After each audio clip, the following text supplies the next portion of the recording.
Big ബോസിൻ്റെ മറ്റൊരു അപ്ഡേറ്റിലേക്ക് എല്ലാവർക്കും സ്വാഗതം. നിങ്ങൾ ആദ്യമായിട്ടാണ് ഈ ചാനൽ കാണുന്നതെങ്കിൽ സബ്സ്ക്രൈബ് ചെയ്യാൻ മറക്കല്ലേ. സിബിൻ്റെയും പൂജയെയും കുറിച്ചുള്ള അറിയിപ്പ് ബിഗ് ബോസ് ഇപ്പോൾ മറ്റ് മത്സരാർത്ഥികൾക്കായിട്ട് കൊടുത്തിരിക്കുകയാണ്. ബിഗ് ബോസ് പറഞ്ഞിരിക്കുന്നത് ഇങ്ങനെയാണ്: ഡോക്ടറുടെ നിർദ്ദേശപ്രകാരം പൂജയും സിബിനും ഇനി ഷോയിലേക്ക് തിരിച്ചു വരില്ല എന്നാണ് പറഞ്ഞിരിക്കുന്നത്. നമ്മൾ ഇന്നലെ തന്നെ ഇതിൻ്റെ വീഡിയോ ഇട്ടിരുന്നു, സിബിൻ ഇനി ഷോയിലേക്ക് തിരിച്ചു വരില്ല എന്ന്. ഇന്ന് വൈകിട്ട് കൊച്ചിയിൽ എത്താനാണ് സാധ്യത. സിബിൻ കൊച്ചിയിൽ ഇന്ന് വൈകിട്ട് എത്തും. വൈൽഡ് കാർഡ് വന്നതിൽ ഏറ്റവും സ്ട്രോങ് ആയിട്ടുള്ള പ്ലെയർ തന്നെയായിരുന്നു സിബിൻ.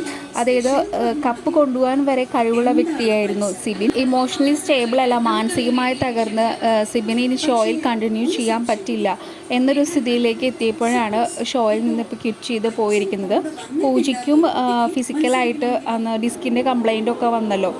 അന്ന് വേദന എടുത്ത് കരയുന്ന പൂജയൊക്കെ നമ്മൾ ലൈവിൽ കണ്ടതാണ്. അപ്പോൾ ഇനി ഒരു തിരിച്ചുവരവ് ഇരുവരുടെയും ഉണ്ടാവില്ല എന്നാണ് ബിഗ് ബോസ് അറിയിച്ചിരിക്കുന്നത്. കൂടുതൽ അപ്ഡേറ്റ്സിനായി ചാനൽ സബ്സ്ക്രൈബ് ചെയ്യാൻ മറക്കല്ലേ. നിങ്ങളുടെ അഭിപ്രായം കമൻറ്റായി രേഖപ്പെടുത്തൂ.